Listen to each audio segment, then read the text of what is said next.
ఛానలుకి స్వాగతం.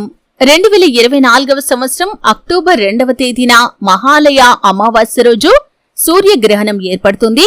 ఇది కీడుతో వచ్చింది కాబట్టి తులారాశి వారు కొడుకులు ఉన్నవారు ఈ విధంగా చేయండి. ఇక వారికి పొంచి ఉన్నటువంటి గండం నుండి వారు బయటపడతారు.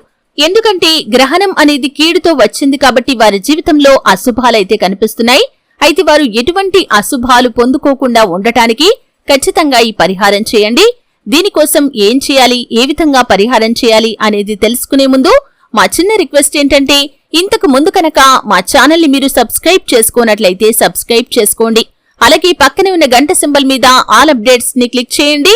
అప్పుడే మేము అప్లోడ్ చేసే ప్రతి వీడియోకి మీకు నోటిఫికేషన్ అనేది వస్తుంది. అయితే తులారాశి అనేది రాశి చక్రంలో 7వ రాశి. చిత్తా నక్షత్రంలోని 3-4 పాదాలు, స్వాతి నక్షత్రంలోని 1, 2, 3, 4 పాదాలు, విశాఖ నక్షత్రంలోని 1, 2, 3 పాదాల్లో జన్మించిన వ్యక్తులు తులారాశి కిందికి వస్తారు. ఈ రాశికి అధిపతి శుక్రుడు. ముఖ్యంగా ఈ యొక్క మహాలయ అమావాస్య రోజు సూర్యగ్రహణం ఏర్పడుతుంది కాబట్టి మీకు కనుక అంటే తులారాశి వారికి కనుక కొడుకులు ఉన్నట్లయితే అది ఒక్క కొడుకు కానివ్వండి, 2 కానివ్వండి, 3 కానివ్వండి, ఇలా ఎంతమంది కొడుకులు ఉన్నా సరే అండి, మీరు ఈ చిన్న పరిహారం చేస్తే సరిపోతుందండి. దానికోసం మీరు డబ్బు ఖర్చు చేయాల్సిన పని లేదు. అలాగని మీరు దానికోసం ఎక్కువగా సమయాన్ని వెచ్చించాల్సిన పని కూడా లేదు. కాబట్టి ఈ చిన్న పరిహారం చేస్తే కనుక కీడు వచ్చింది, దాని తాలూకు ప్రతికూల ప్రభావం అనేది మీ కొడుకుల యొక్క జీవితంలో నుండి వెళ్లిపోతుంది. అయితే గ్రహణ సమయంలో కొన్ని పరిహారాలు పాటించడం వల్ల ప్రభావవంతమైన ఫలితాలైతే మీరు పొందుకుంటారు. అయితే ఈ కొడుకులు ఉన్నవారు చేయాల్సినటువంటి పరిహారం గురించి చూస్తే కనుక, మీ కొడుకులను ఈ యొక్క సూర్యగ్రహణం ఏర్పడే రోజు ఖచ్చితంగా తలస్నానం చేయమని చెప్పండి. మీరు కూడా తలస్నానం చేయండి. రాత్రి సమయంలో అంటే భారతదేశంలో సూర్యగ్రహణం అనేది 9:13 నుండి ప్రారంభమవుతుంది కాబట్టి రాత్రి భోజనాది కార్యక్రమాలు ముగిసిన తర్వాత మీరు ఎడమ చేతిలో మీరు కొంచెం గళ్లలోప్పును తీసుకోండి. అంటే పిడికెడు గళ్లలోప్పు తీసుకొని దానిపైన నల్లటి ఆవాలను కొన్నింటిని వేయండి. ఆ తర్వాత చిటికెడు పసుపు, చిటికెడు కుంకుమ వేసిన తర్వాత పిడికిలి బిగించి మీ కొడుకులను తూర్పు ముఖంగా నిల్చోబెట్టి మీరు సవ్య దిశలో 3 సార్లు, అపసవ్య దిశలో 3 సార్లు, అంటే ఎడమ నుండి కుడికి 3 సార్లు, కుడి నుండి ఎడమకు 3 సార్లు మీ కొడుకుల చుట్టూ తిప్పండి.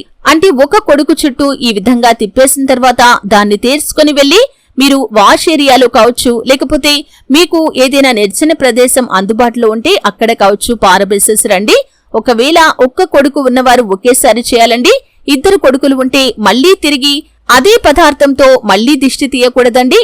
మళ్లీ శుభ్రంగా చేతిని కడిగేసుకున్న తర్వాత మళ్లీ ఉప్పు తీసుకొని దానిపైన ఆవాలు వేసి చిటికెడు పసుపు, చిటికెడు కుంకుమ ఈ విధంగా వేసిన తర్వాత ఇంతకు ముందు ఏ విధంగా అయితే చెప్పానో అదే విధంగా వారికి కూడా దిష్టి తీయండి. ఈ విధంగా మీకు ఒక కొడుకు ఉన్నా, 2 ఉన్నా, 3 ఉన్నా వారి చుట్టూ ఈ విధంగా దిష్టి తీసేసిన తర్వాత వారిని వెళ్లి కాళ్ళు చేతులు శుభ్రంగా కడుక్కొని రమ్మని చెప్పండి.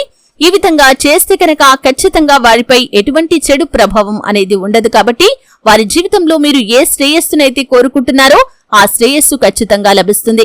అలాగే వారు ఎటువంటి సమస్యలతో బాధపడుతున్న వారైనా సరే, ఆర్థిక సమస్యలు కావచ్చు, వివాహ సమస్యలు కావచ్చు, కెరియర్ కి సంబంధించిన సమస్యలు కావచ్చు, ఒకవేళ వారు చిన్నపిల్లలైతే కనుక వారి ప్రవర్తనలో మార్పు రావాలని మీరు కోరుకుంటున్నారా, లేకపోతే ఆరోగ్య సమస్యలు ఉన్నాయా, వాటన్నింటి నుండి కూడా ఖచ్చితంగా విముక్తి అయితే లభిస్తుంది. కాబట్టి కొడుకులు ఉన్నవారు ఈ అమావాస్య అలాగే సూర్యగ్రహణం కలిసి వచ్చేటటువంటి రోజు తులారాశి వారు తప్పకుండా ఈ చిన్న పరిహారం చేయండి. వారికి పొంచి ఉన్న గండం నుండి వారు ఖచ్చితంగా బయటపడగలుగుతారు. శివారాధన చేయటం వల్ల అద్భుతమైన ఫలితాలైతే తులారాశి వారు పొందుకుంటారు. అలాగే మీకు శక్తి మేరకు దాన ధర్మాలు చేయండి. అపారమైన పుణ్య ఫలాన్ని మీరు ఖచ్చితంగా పొందుకుంటారు. చూశారు కదండి. వీడియో నచ్చితే ఖచ్చితంగా లైక్ చేయండి. మరిన్ని మంచి వీడియోల కోసం ఇప్పుడే మా ఛానల్ ని సబ్స్క్రైబ్ చేసుకోండి.